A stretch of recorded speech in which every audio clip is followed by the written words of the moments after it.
Hey everybody. The temperature is about 52 degrees, although you probably can't see it. There it should be. Humidity is 68%. And it's nighttime. Let's see what I got up in there. I got both of the Flight Engineer's clear vision panel housings installed, as well as the stock for the Astrodome defrost hot air line. Let's go have a look at it. Get you a good look at the sides of these. I don't know why that light's doing that. I just wiped off my lenses, but we're in for the long haul. Beyond the point of no return.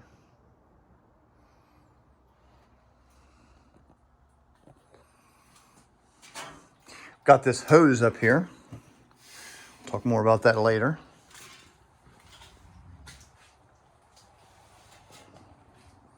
As well as that hose.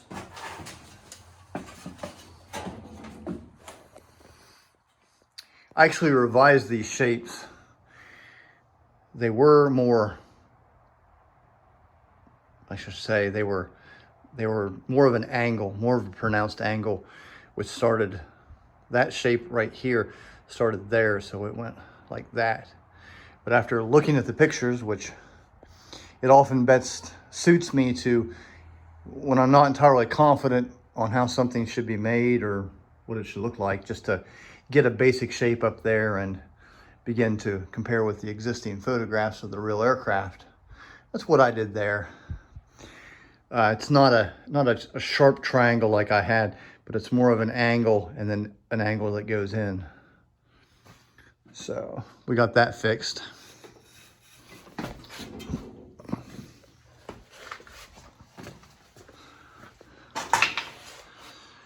All right.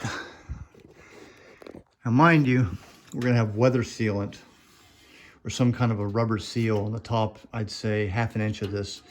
So in terms of the metal finish, I really only have to get in there, but when I can get some sandpaper and get some Bondo, I'll go in there and just really clean all those areas up. This side, I believe, was not done on my last video, but it is now here. These aren't exact duplicates because there's only so much I can do from looking at pictures. Something that's different on mine is I welded that, that's gonna be the a mount for a sun visor, but instead of the sun visor, Convair made their own, like their placards, their pre and post takeoff instructions, and they also serve as sun visors. So, but anyways, they use the mounts that came from the factory, like Peerless Novelty Factory or something. They're gonna bolt up there, and then I'll make those. So anyways, those are up there, which I could have brought that down a little bit, but the real B-36 has 6 holes where I only have 4. Call the cops. I mean, got to cut corners somewhere.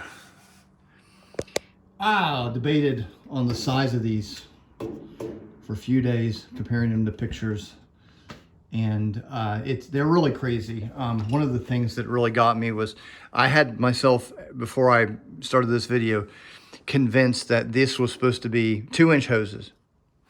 Whereas the hoses that are in there are 1.5 inches external diameter, and they look just fine.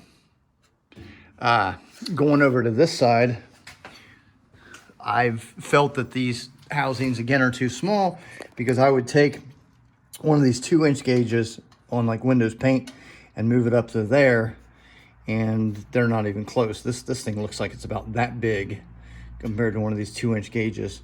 But it might be the camera angle, the perspective. But with this 1.5 inch hose in here, it looks perfect. Because the hoses on some of the airplanes being restored, they're hanging down, and I can take the 2-inch gauge and put it right over it, and it's a perfect match. But it might not be so in this case.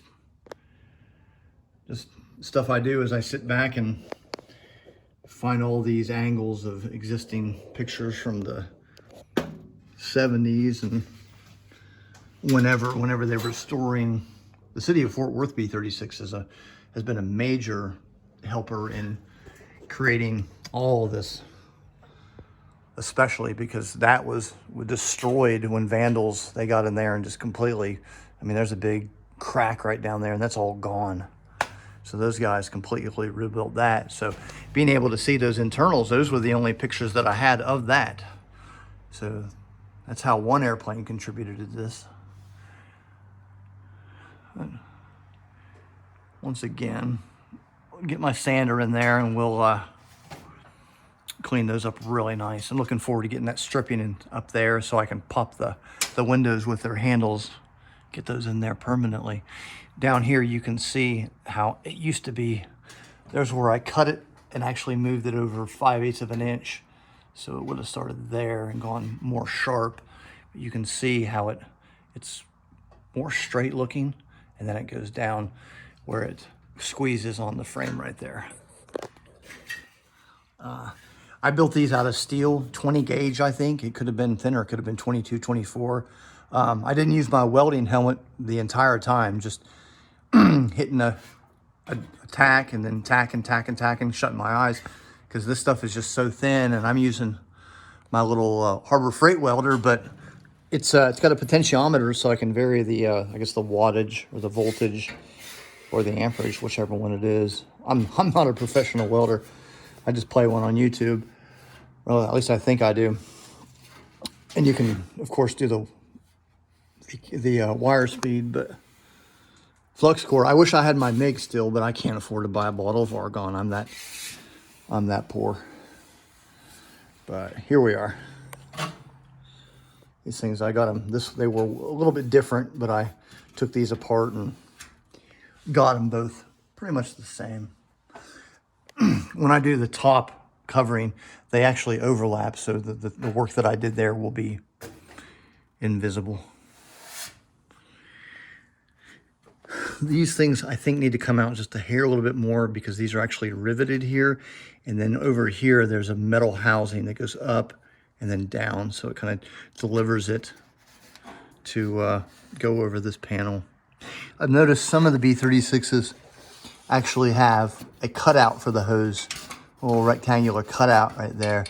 This one doesn't. Some of the B-36s do, some of them don't. Don't know what would have inspired that, because that's going to clear the glazing.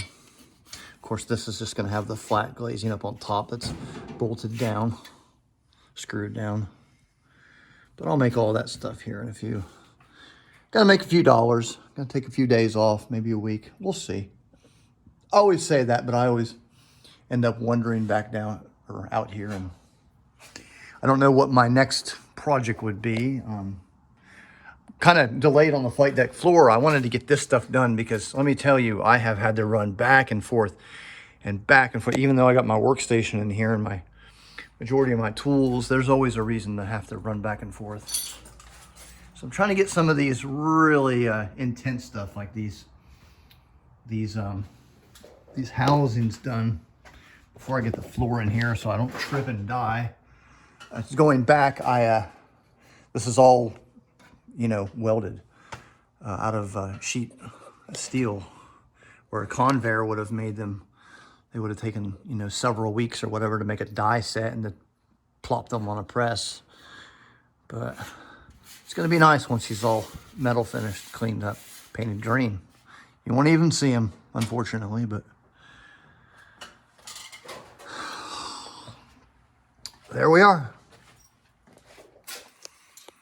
I'll see y'all next time.